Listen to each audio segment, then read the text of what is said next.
96,7 FM Universitária, uma emissora da Universidade Federal do Piauí, para todo bom gosto. Querida turma de 2012, foi difícil chegar aqui. Madrugamos e lutamos muito. Somos guerreiros de um Brasil que não foge à luta. Se você vai completar 16 anos até 7 de outubro, tire o seu título de eleitor. Procure um posto da Justiça Eleitoral até 9 de maio, levando documento de identidade com foto e comprovante de residência. O voto é obrigatório aos 18 anos, mas é um direito já a partir dos 16. Brasileiro que vota não foge à luta. Justiça Eleitoral. Ouça, às terças e sextas, à 1h30 da tarde, o programa Revista Universitária. Um panorama de tudo que a Universidade Federal do Piauí produz e que é de interesse da comunidade. Saiba como funciona a nossa universidade e como você pode usufruir da produção acadêmica nos campos do ensino, pesquisa e extensão. Revista Universitária, a informação para quem pensa o futuro. Em Teresina, 11h31. Começa agora, na sua 96,7, Universitária Esportiva. Tudo sobre o mundo dos esportes, com destaque para o esporte amador.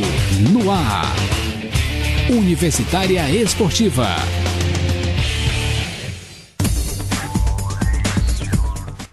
Bom dia, ouvintes! Começamos mais um Universitária Esportiva. Ao meu lado, Emanuele Madeira. E ao meu lado, Neila do Rego Monteiro. No boletim de hoje você confere novidades no vôlei, MMA e judô. No Bola na Rede você confere os resultados dos jogos de ontem e fica sabendo quem joga hoje. E no Bola na Rede a gente ainda vai ter os comentários de Pablo Cavalcante. Sobre o jogo do Vasco, viu, gente? Continue sintonizado que o Universitária Esportiva está no ar. Clube do Vinil, um programa para se ouvir o repertório musical dos discos que a gente gosta, com todo o charme e sonoridade do vinil. Toda quinta, a partir das 9 da noite, aqui na sua FM Universitária 96,7. Universitária Esportiva. Boletim Esportivo. O brasileiro Felipe Massa não passou de um quinto tempo e ficou a mais de 6 décimos dos líderes, após 2 sessões de testes realizadas neste segundo no circuito de Mugello, na Itália. Com a Ferrari, ele viu 2 rivais empatarem na primeira colocação, Grosjean, que vinha em primeiro, e o japonês Kobayashi, que cravou a mesma marca. O piloto brasileiro, que ainda sofre com o carro e a falta de bons resultados, cravou o tempo de 1 minuto, 22 segundos e 257 centésimos. Foram 106 voltas, com muitos testes aerodinâmicos. Outro brasileiro na pista foi Bruno Senna, ele ficou com o último tempo, apenas no 14º lugar. Com a Williams, Senna ficou muito distante dos líderes, sendo 3 segundos 239 centésimos mais lento após 100 voltas. Quem mais rodou neste segundo dia foi Michael Schumacher, 8º com 144 giros no circuito. E depois de Sérgio Pérez ter sido especulado para o lugar do brasileiro no próximo ano, agora foi a vez de Max Weber. O piloto da Red Bull negou no circuito de Mugello que tinha assinado um compromisso com a Ferrari para 2013, como havia informado alguns dos meios de comunicação. Durante o encontro anual do Bureau Central da Federação Internacional de Basquete, no Rio de Janeiro, o presidente da Confederação Brasileira de Basquete, Carlos Nunes, aproveitou a ocasião da reunião para revelar o desejo do Brasil de organizar o Campeonato Mundial Masculino de 2018. A conferência trouxe dirigentes de várias federações ao redor do mundo. O presidente da FIBA Mundial, Ivan Mainini, o secretário-geral da entidade, Patrick Baumann, além de representantes da FIBA Américas. A sede do torneio de 2018 será anunciada durante a edição de Madrid, em 2014. Ainda há a possibilidade de o torneio ser transferido para 2019, já que a Federação Internacional de Basquete estuda mudar a competição para os anos ímpares, com o objetivo de não cair em anos de Copa do Mundo de futebol. Falando sobre as condições do Brasil receber o Mundial de Basquete, Carlos Nunes se mostrou muito otimista. Desde a Argentina, em 90, não acontece um campeonato mundial no continente sul-americano.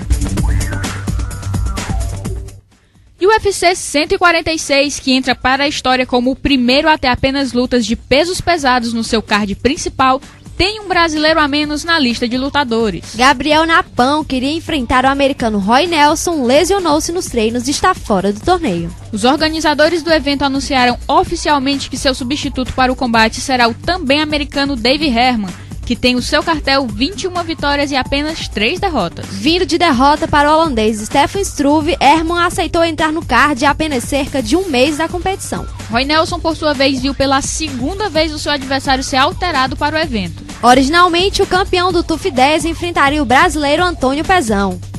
Com a saída de Alistair Overeem do card, algumas lutas foram mudadas e Nelson passou a ter como oponente Gabriel Napão. Agora enfrentará David Herman, que venceu 6 das suas últimas 8 lutas. Além da saída de Napão do torneio, uma outra mudança foi anunciada. O peso leve Evan Durham, que encararia o brasileiro Edson Barbosa, também se lesionou e foi substituído por Jamie Varner, que tem 19 vitórias, 6 derrotas e 1 empate no cartel. Ex-campeão do WEC, Varner fez sua primeira luta no UFC em 2007, quando deixou a companhia, onde fez 2 lutas, obtendo uma vitória e sofrendo uma derrota. Ultimamente, Varner vinha lutando em torneios regionais de MMA. E há pouco menos de um mês de encarar Frank Mir em sua primeira defesa de cinturão como campeão dos pesados do UFC, Júnior Cigano vai ganhar um reforço e tanto para seus treinos em Salvador. Rodrigo Minotauro vai deixar o Rio de Janeiro, onde mora atualmente, para ajudar o amigo em sua preparação para a luta do dia 26 de maio em Las Vegas. Rodrigo Minotauro foi o último lutador a enfrentar Frank Mir. Em dezembro do ano passado, o americano finalizou o baiano com a Kimura. Minotauro acabou sofrendo uma fratura no húmero por causa do golpe. Já recuperado, o baiano também está com luta marcada. No dia 21 de julho, ele vai encarar o francês Shei Kongo no UFC 149, que será disputado em Calgary, no Canadá. E o jogador de vôlei Giba, que na última temporada da Superliga Masculina foi atleta do extinto Florianópolis, está totalmente recuperado de cirurgia na perna esquerda e treinando com a seleção brasileira. Giba, que tem contrato com a Sky, uma das patrocinadoras do Florianópolis, ainda não fechou o contrato com outro clube para atuar na próxima temporada. Seu contrato com a empresa de TV via satélite termina 2 semanas após os Jogos Olímpicos de Londres.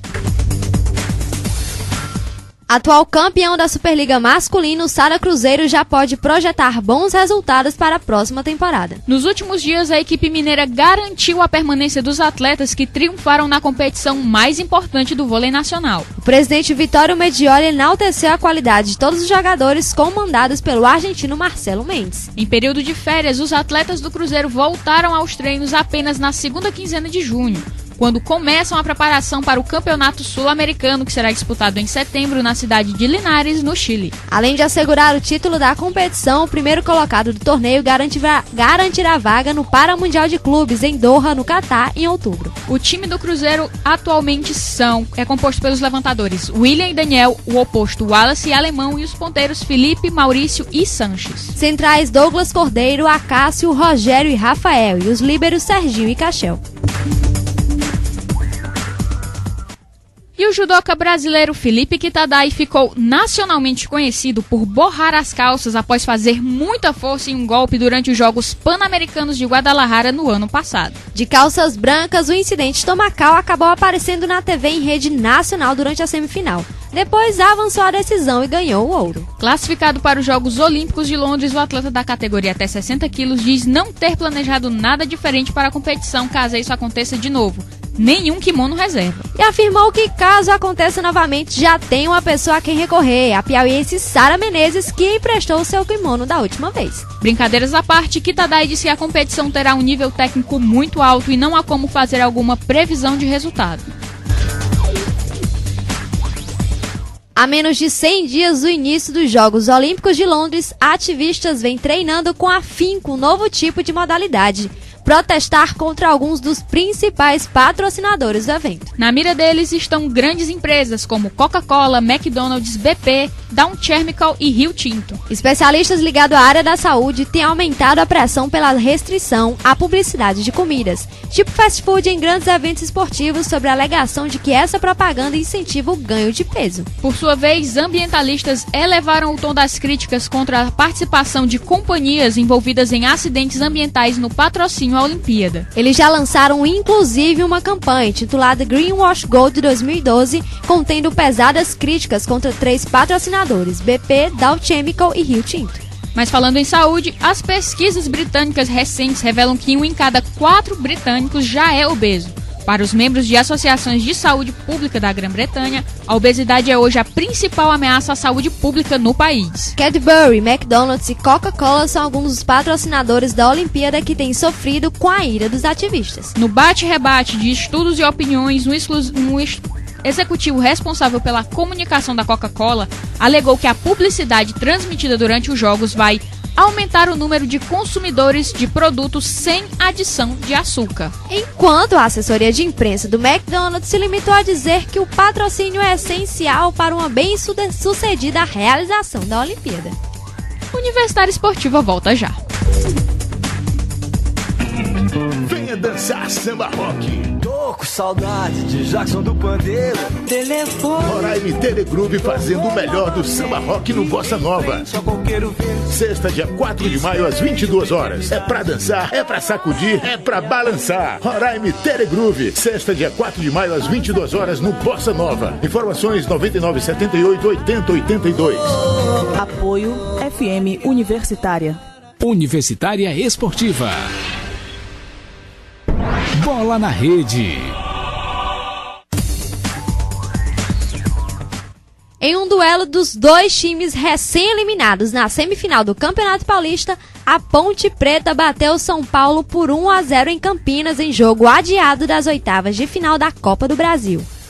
O gol vitorioso da Ponte Preta saiu aos 17 minutos do segundo tempo. O ex-São Paulino Roger completou de cabeça um cruzamento vindo do lado direito, feito por Cicinho. Nem mesmo a volta de Luiz Fabiano, suspenso na semifinal do Campeonato Paulista, adiantou para o time do Morumbi. O camisa 9 tricolor teve poucas oportunidades de gol para tirar o 0 do placar de São Paulo. Com este resultado, o São Paulo agora terá que reverter a desvantagem no jogo do Morumbi na próxima quarta-feira, para manter vivo o sonho de conquistar o único título grande que ainda não possui.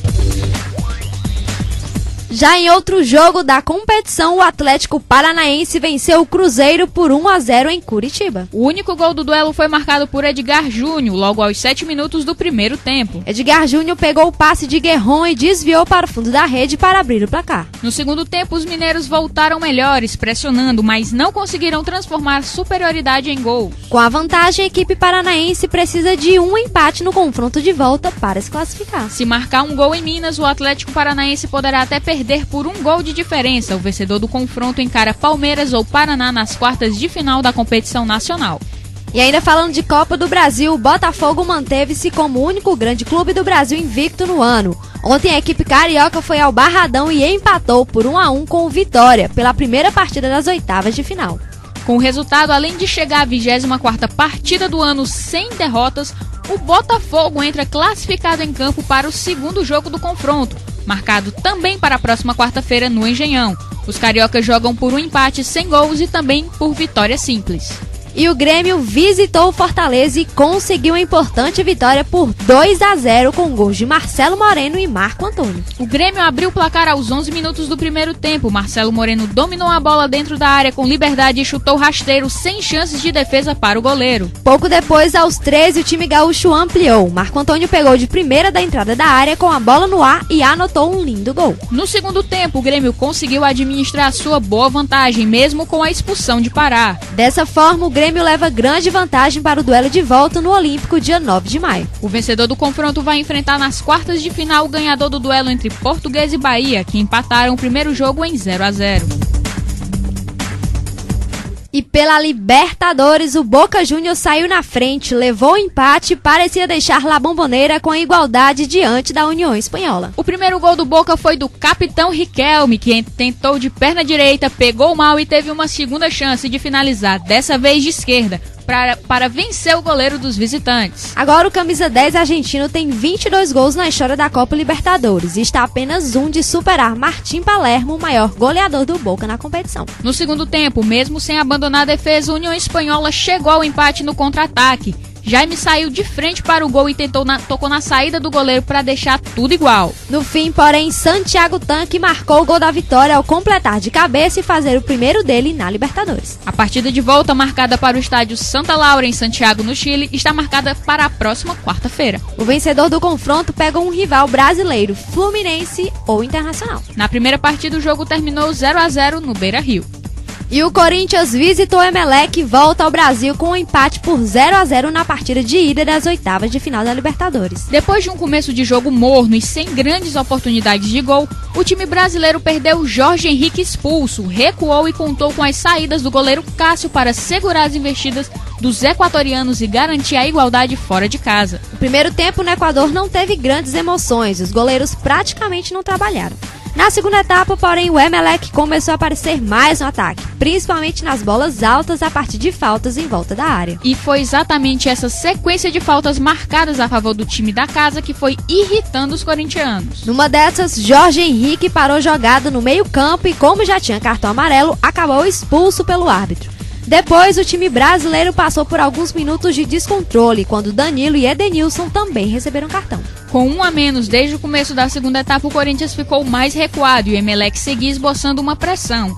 Insistindo na bola pelo alto, o time equatoriano acabou parando nas saídas seguras de Cássio. Os brasileiros ainda levaram uma bola no travessão e contaram com duas boas defesas do novo goleiro para segurar o 0-0. Agora o jogo de volta acontece na próxima quarta-feira, novamente às 22 horas no Pacaembu. Quem vencer enfrenta Vasco ou Lanús da Argentina e o Emelec tem a vantagem de se classificar em caso de empate com gols.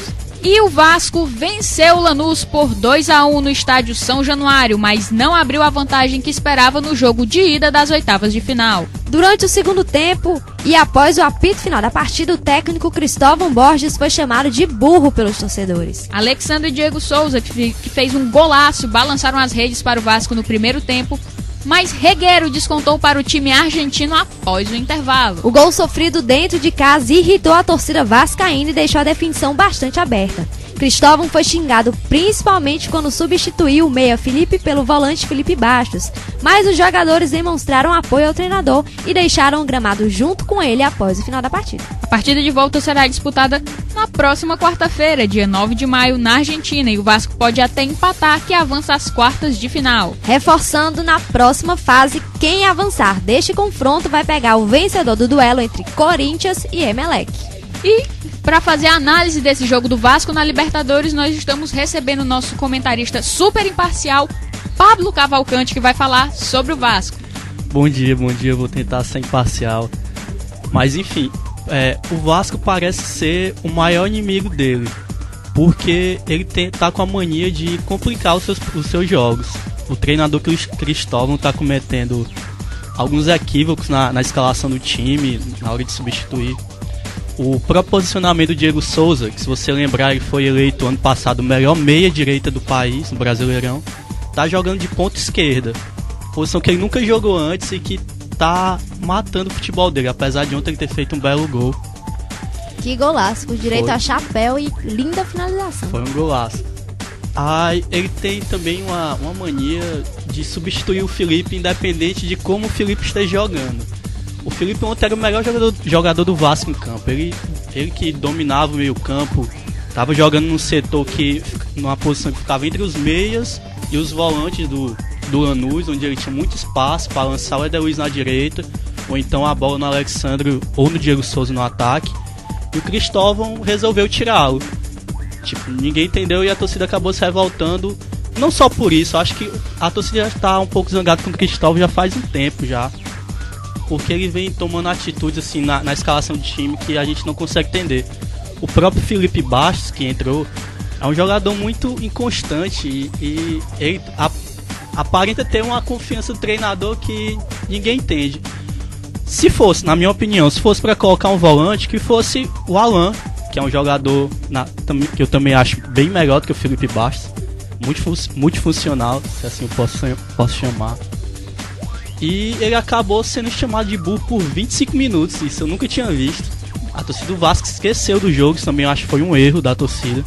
Esqueceu do jogo e foram 25 minutos de ofensa ao treinador e ao Felipe Bastos. Quando pegava na bola, não sabia o que fazer por causa das vaias e tudo mais. E vale destacar também a péssima atuação do lateral direito Fagner, que fez um pênalti, que a sorte do Vasco é que o jogador Regueiro estava impedido. E foi muito infantil na hora do gol do Lanús, porque não daria para ele cabecear aquela bola. Ele poderia só acompanhar a jogada e cercar o atacante do Lanús, mas enfim, preferiu fazer aquilo. Mas o importante é que o Vasco ganhou, apesar de não parecer, né, pelos comentários, apesar de tudo, o Vasco ganhou. E leva vantagem do empate pro jogo lá na Argentina. E lembrando que o Vasco fez gols em todos os jogos esse ano, então é um bom sinal. Incrível do Vasco é que ele sempre, nos jogos da Libertadores desse ano, ele sempre jogou bem. Pelo menos foi melhor do que no Campeonato Carioca e em outra competição que ele disputou. Na verdade, foi só o Carioca agora. Mas eu tava assistindo o jogo ontem e também vi que ele tem uma certa estabilidade na Libertadores. Ontem o Vasco, no começo, até a metade do segundo tempo, jogou tranquilo, dominou o jogo. O Lanús não tinha uma avenida, ele tinha uma ponte aberta com sinalização indicando onde era o gol pro Vasco. E o Vasco perdeu muita chance. A questão é que com o Felipe e Juninho jogando, o time domina o meio campo, porque são dois jogadores que sabem segurar muito bem a bola, sabem a hora certa de tocar. É muito diferente você botar um cara jovem, que apesar da resistência, não sabe jogar. Sabe como conduzir ali o meio campo. Exatamente. Mas enfim, acho que o Cristóvão aprendeu algumas coisas ontem, e que ele vai ter que levar pro próximo jogo, principalmente em relação ao Felipe. Não sei como é que vai ficar a relação deles dois agora, mas acho que o Vasco tem chance. Acho que o Vasco e o Corinthians se pegam nas quartas de finais. E aí é jogo de verdade, porque com todo respeito ao Lanús, que acabou eliminando o nosso querido Flamengo. O Lanús não é um time, não é um grande time. Tem alguns grandes jogadores, Camoranese, que ontem não fez uma boa partida, mas é um grande jogador. O Regueiro, que é um jogador rodado também, muito bom jogador. Pavone, centroavante, que é até bem melhor que o Alexandre, a gente pode falar disso. Mas é um time bom, mas enfim, o Vasco tem muito mais futebol que o time do Lanús. Eu acho que passa ainda. Lembrando que o Rômulo jogou ontem, entrou como titular, fez seu 100º gol pelo Vasco, mas acabou saindo de campo e sentiu uma dor na coxa esquerda. E também a entrada do Carlos Alberto. Carlos Alberto entrou, até que jogou um pouquinho bem ali, teve algumas jogadas assim. É isso, Pablo. Perdeu um gol também incrível, mas fez uma boa partida. Como um comentarista imparcial do Vasco, como é que você tá vendo essa utilização do Carlos Alberto no time, principalmente ele na entrada do segundo tempo, entre os 35 e 38 minutos? Então, o Carlos Alberto é um grande jogador, todo mundo sabe disso, ele sabe jogar bola. Mas a questão é até quando ele vai querer jogar bola. Assim, eu também acho que o posicionamento que ele tá entrando não tem sido muito, pra mim não é o ideal. Por exemplo, jogadores como Diego Souza e Carlos Alberto, que são meias de força, pra mim eles têm que jogar atrás, pra partir, pra arrancar em direção ao gol. Não jogar na frente, pra jogar de costas pro gol. Isso é papel pro Alexandre, que enfim, já que ele não corre, tem que fazer pelo menos o pivô. Mas ontem eu não gostei muito do Carlos Alberto, porque eu acho que ele segurou muito a bola, em momentos que não devia. A marcação do Lanús, apesar de ter muitos jogadores atrás, não era uma marcação muito forte, assim, o Vasco podia tocar a bola. Apesar de estar num mau momento no jogo, o Vasco conseguia tocar a bola e o Éder Luiz conseguia correr, enfim, pegava a bola na ponta direita e corria até a linha de fundo. Mas acho que é isso, acho que o Vasco acabou perdendo a cabeça depois da modificação e da pressão da torcida. E a pressão só vai passar depois que o Vasco apresentar um bom resultado dentro de campo, jogando bem, e tem que vir título, porque apesar de o time vir jogando bem desde o ano passado, time grande sem título não segura. Bom, essa foi a participação, Pablo, muitíssimo obrigado. Obrigado a vocês pelo espaço. Você um dia, quem sabe, volta aqui pra fazer os comentários com o Flávio Meirelles, que hoje não pôde vir de novo. Na próxima, viu, Flávio? Pontos totalmente cortados e não fica mais como comentarista do programa. É que o Palmeiras não jogou, pessoal. Bom, E vamos conferir os outros resultados de ontem.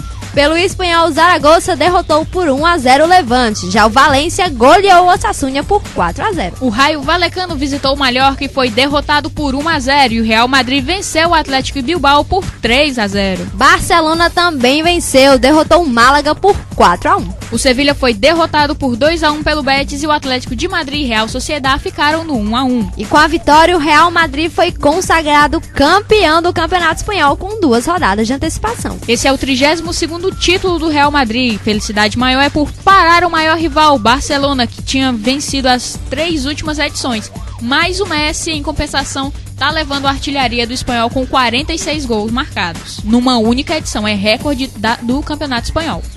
Veja a classificação dos times que estão na zona de classificação para a Champions League e Liga Europa. Real Madrid em primeiro com 94 pontos, Barcelona em segundo com 87 pontos, Valência em terceiro com 58 pontos. O Málaga vem em quarto com 55 pontos, o Levante em quinto com 52 e o Atlético de Madrid em sexto com 50 pontos. Pelo inglês, o Bolton foi derrotado por 4-0 pelo Tottenham e o Newcastle venceu o Chelsea por 2-0. O Newcastle continua na quinta colocação com 65 pontos, 4 na frente do Chelsea, sexto colocado. O Tottenham ainda é o quarto, também com 65 pontos. Já o Bolton é o primeiro da zona de rebaixamento, 18º com 34. E Fabrício Muamba, jogador do Bolton que sofreu uma parada cardíaca no jogo contra o Tottenham, estava no estádio. O jogador entrou em campo só para se apresentar à torcida e não conseguiu segurar as lágrimas. Ele foi aplaudido por todos os torcedores e reconfortado pelo mascote do Bolton. Depois foi assistir a partida para infelicidade pelo placar, né?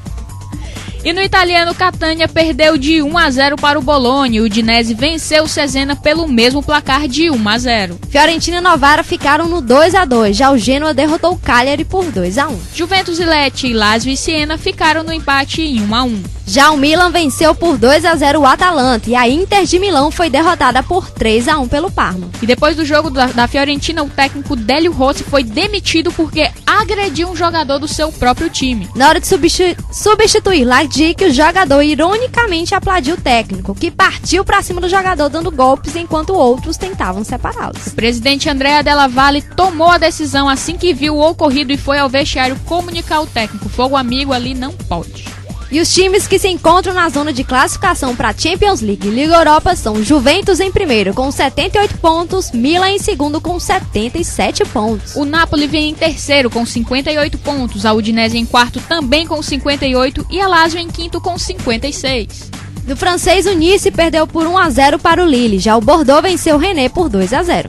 E o Paris Saint-Germain venceu o Saint-Étienne por 2-0. A Ajaccio derrotou o Sochaux por 2-1. O Nancy perdeu de 1-0 para o Olympique. O Lyon venceu o Valenciennes por 4-0. Caen venceu o Lorient por 1-0 e o Brest e Toulouse ficaram no empate sem gols. Os times que se encontram na zona de classificação da Champions League e Liga Europa são Montpellier em primeiro com 73 pontos, Paris Saint-Germain em segundo com 70. O Lille em terceiro com 68 e o Lyon em quarto com 59.